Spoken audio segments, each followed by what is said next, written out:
first thing we're going to do on our engine is take all the tinware off, and that's because we want to get it nicely powder coated. So we're going to take that off. It'll take all the fan, all the dynamo off here as well, and get it back to the basic engine block. So that's where we're going to start today. So in order to make way to get our tinware off, we're going to need to remove our fuel hoses. So that is the first objective. We're going to use flathead screwdriver just to take these connections off, and then remove them from the fuel pump, which is here. So there's one screw here at the bottom of the fuel pump, one to the side here which will take off this piece of pipe, and then one at the top on the carburetor, and then we can take all this just pipe work out and put it to one side. So that's the fuel pipes removed. The next thing we're going to do is take, I think these are 10mm, and we're going to take these off here so that we can take the pulley belt off, and that would just mean that this bit of the engine is free. So we've removed the bolts, and we can take this plate off. These are shims which allow for gapping, and we're just going to take the belt off carefully, probably replace it as I rebuild the engine. We're also going to remove all of these plates. So there's 3 shims in there and 2 thicker ones that aren't in there. That helps you produce the right gap, and we'll come to that when we refit it. And we're also going to take this plate off, because these 2 plates also need to be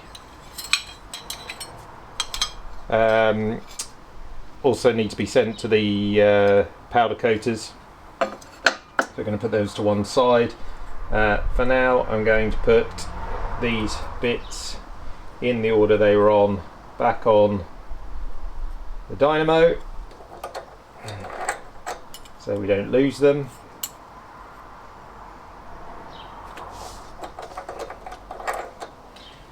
And just carefully thread the nuts back on so we don't lose those as well. We don't need to tighten them, just finger tight on the thread to make sure they're not going anywhere.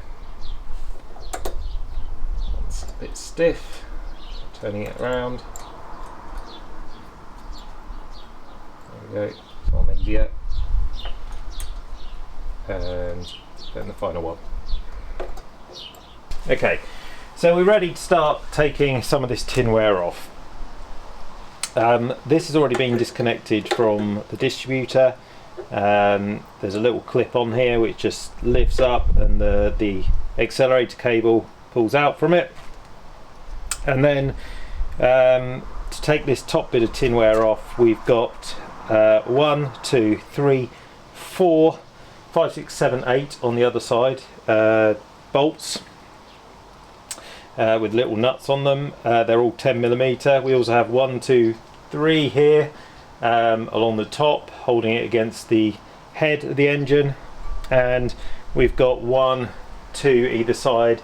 These are 13s which are holding the tinware together at this point. So that's what we're going to do next.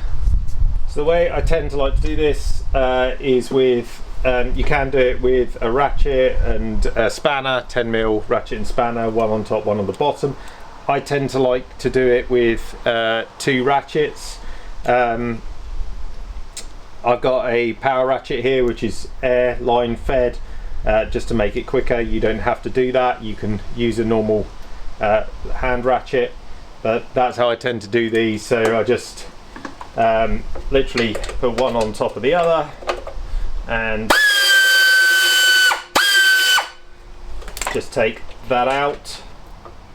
Make sure you keep all the washers, all the nuts, put them in a jam jar or something similar to keep them in the right place, and we're going to take off all of those now that I've pointed out, and the 13s at the sides as well, and take this top piece off.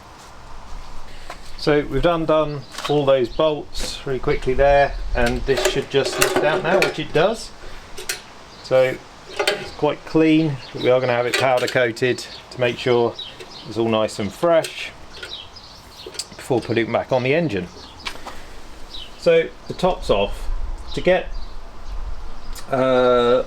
all this side off, we need to actually start to remove some of these other bits. So we're going to have to remove the fuel pump. It has two 13mm bolts, one here and one here, and then we're going to have to start to remove the dynamo as well, and then we can start taking off all the other bits in order to detach this. So that's the first thing we can do, is take off the fuel pump here. So we have our fuel pump off. Just going to put that to the side now, and then try and detach the dynamo from the actual main body of the engine here. So these are quite tricky to get. I've got my 13 spanner in here because there's not a lot of room, and we're going to just start to get them off, but we are going to have to do it by hand, and it's going to take a little while because there's very little movement here. So in order to get this nut off and to get access, we're going to need to remove this stud, and to do that we're going to use two nuts, 13mm nuts. We're going to tighten them up against each other, and then we should be able to leverage them to take the stud out. So that's what we're going to do next. So had no luck getting this stud out with that method. So what I'm going to do is try and take this plate which holds the dynamo off. So there's a 13 which sits underneath the dynamo here, and is part of this bracket strap on here. So we're going to take that off, loosen that up, and try and get the strap off so we can get a ratchet in here to take that bolt off. So managed to unscrew this bolt which was underneath, and which goes through this point here, and that allowed this spring to come up for this pin to then be pulled out, and also this piece of shroud to move with it. So now we have that whole piece off and complete access to those bolts, so we should be able to get to them quite easily now. So we have removed the bolts from the dynamo. We now just have some bolts around the edge here to take off. So there's some 10s which run along the circumference of this piece of tinware. We have two 10s here and here, and the same on the other side. There's two 13s in the side here, one this side and one that side, and then we have these which take these bits of tinware and link up with this bit of tinware. In order to get these out, we're also going to have to remove these blowhole bolts, which are there to protect against a blown head gasket. So we're going to have to take those 13s out, remove these 13s, the two 13s either side, and then all the 10s, and then we should be able to remove this piece. So as you can see, we've taken now all this side of the engine off, all the cowling, the fan, and the alternator and the dynamo, sorry, are still attached together, so we need to take that off there in order to get everything powder coated, but otherwise everything's looking good.